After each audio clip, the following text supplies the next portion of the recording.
আসসালামু আলাইকুম। আমি আজকে বেরিয়ে পড়লাম একটা 1000 বছর আগের ঐতিহাসিক জিনিস দেখানোর জন্য, যেটা মানুষের অন্তরে মনের ভিতরে গেঁথে আছে। সেই 22 জন মানুষের কথা।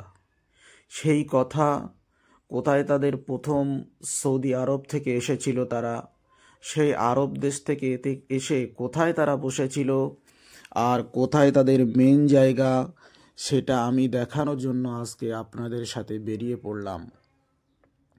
দয়া করে সাথে থাকুন এবং বেশি বেশি করে চ্যানেলটা সাবস্ক্রাইব করুন, যাতে করে পরের ভিডিওটা আপনারা দেখতে পারেন। তা চলুন, আমরা যে কথা বলছিলাম যে 22 জন নেককার মানুষ, আল্লাহওয়ালা মানুষ, আল্লাহর অলি মানুষ, আল্লাহর অলি বান্দা, তারা সুদূর ইসলাম প্রচারের জন্যে সুদূর মক্কা শরীফ থেকে এসে বাংলার জমিনে কোথায় আস্তানা গেড়েছিল, সেই আস্তানাটা আমরা দেখব। সেই গেটের কাছেই আমরা এসে গেছি।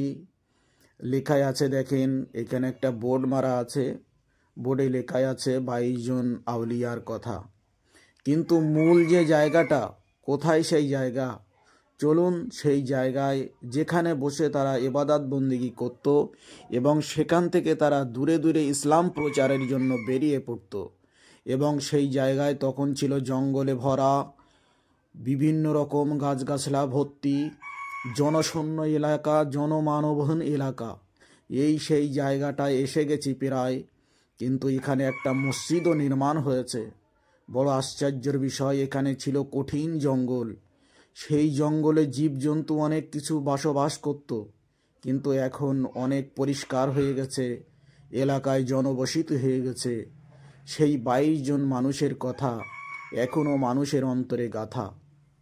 কিন্তু অনেকের মন চায় যে সেই জায়গাটায় যদি একটু দেখতে পারতাম, তাই আজকের এই ভিডিওটা করেছি, সেই জায়গাটা আপনাদের দেখানোর জন্য। সেই জায়গাটা দেখলে মন ভরে যাবে। চলুন আমরা সেই জায়গায় তার নিকটেই পৌঁছে গেছি।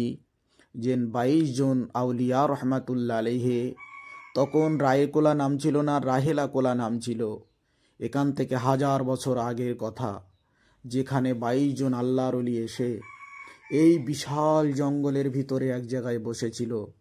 মানুষজন এত ছিল না তখন, কিন্তু সেই নেককার আল্লাহওয়ালারা এখন বিভিন্ন জায়গায়, বিভিন্ন জেলায় শুয়ে আছে, তারা দিন ইসলাম প্রচার করে। এটাই দেখতে পাচ্ছেন সেই মূল আস্থানা, যেখানে ওনারা বসেছিল। সেখানে মানুষ এখনও একটা চিহ্নিত করে রাখার জন্যে একটা ঘর বানিয়ে রেখেছে, এবং তাতে 22 জন নেককার আল্লাহওয়ালাদের, আল্লাহর অলিদের নাম এই লিস্টে লেখা আছে।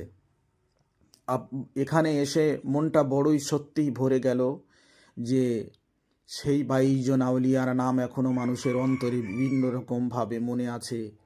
সেই 1000 বছরে আগের কথা। কত আশ্চর্যের বিষয়, তাদের নামগুলো এখানে লিপিবদ্ধ করা আছে। আর দেখলে জাহানটা জুড়িয়ে যায়। সত্যিই নেককার মানুষ, আল্লাহওয়ালা মানুষ, তারা আর এখানে নাই।